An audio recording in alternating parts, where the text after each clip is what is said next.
জাতীয় স্মৃতিসৌধ ও জিয়া উদ্যানে স্পিকার ডেপুটি স্পিকারের শ্রদ্ধা, বললেন সংসদে স্লোগান রীতি বহির্ভূত, নিরপেক্ষ আম্পায়ারের ভূমিকা পালন করার প্রত্যয়। ওয়াকআউট একটি প্রচলিত রীতি, এটি সবসময় হয়ে থাকে। আমরা যখন বিরোধী দলে ছিলাম আমরাও করেছি। তবে সংসদে স্লোগান দেওয়া ঠিক না, এটি সংসদের রেওয়াজের বাইরে। অধিকাংশ সংসদ সদস্য প্রথমবারের মতো নির্বাচিত হয়ে এসেছেন। সংসদীয় রীতি নেওয়াজ আত্মস্থ করতে হয়তো কিছুটা সময় লাগতে পারে। সংসদে প্ল্যাকার্ড প্রদর্শন অসংসদীয় আচরণ, বলছেন রাজনৈতিক বিশ্লেষক। জাতীয় স্বার্থে সরকার এবং বিরোধী দলকে ছাড় দেওয়ার পরামর্শ। প্ল্যাকার্ডের যে ভাষাটা প্রয়োগ করা হয়েছে, এই গাদ্দার কথাটা আনপার্লামেন্টারি। তারা ছোটখাটো বিষয় নিয়ে যদি সংসদকে অকার্য করে দেন, তাহলে জাতি একটা মহাসংকটের মধ্যে পড়ে যাওয়ার সম্ভাবনা আছে। যে আশঙ্কাগুলো আছে সেই আশঙ্কাগুলো তারা কাটিয়ে উঠবেন। সংসদে যেন প্রাণবন্ত অংশগ্রহণটা হয়।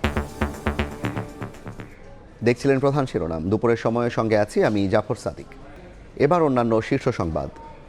সবাই মিলে বাড়ি যাচ্ছি, খুব ভালো লাগছে। দাদি আছে, দাদির সাথে ঈদ করব, তো অনুভূতিটাই অন্যরকম। আমি ট্রেনে উঠতে পারবো কিনা আর নিজেরই কোনো গ্যারান্টি থাকবে না, এজন্য আমি আমার ফ্যামিলি আগে পাঠাচ্ছি। শুরু হলো ঈদ যাত্রা, নগর ছেড়ে বাড়ির পানে মানুষ। বড় ধরনের শিডিউল বিপর্যয়ের শঙ্কা দেখছেন না মন্ত্রী। অনিয়ম ঠেকাতে গাবতলী বাস টার্মিনালে ডিএমপির অভিযান।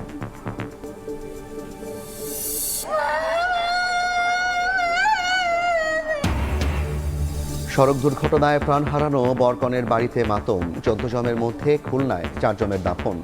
বাগেরহাটে বাদজুমা, বাকিদের জানাজা। মধ্যপ্রাচ্য সংঘাতের অজুহাতে অস্থির ভোজ্য তেলের বাজার। খাতুনগঞ্জে মন প্রতি বেড়েছে 200 টাকা। অসাধু ব্যবসায়ীদের বিরুদ্ধে কঠোর হওয়ার তাগিদ। ইরান লেবাননে ব্যাপক হামলা, ইসরায়েলেও পাল্টা আঘাত। নতুন সর্বোচ্চ নেতাকে হত্যার হুমকি নেতানিয়াহুর। তেহরানের সরকার ব্যবস্থা ধ্বংসের দাবি ট্রাম্পের। এবং মিরপুরের দ্বিতীয় ওয়ানডেতে পাকিস্তানের বিপক্ষে টস জিতে ফিল্ডিংয়ের সিদ্ধান্ত বাংলাদেশের। অপরিবর্তিত একাদশ নিয়ে নামছে টাইগাররা। জিতলেই সিরিজ নিশ্চিত জয়।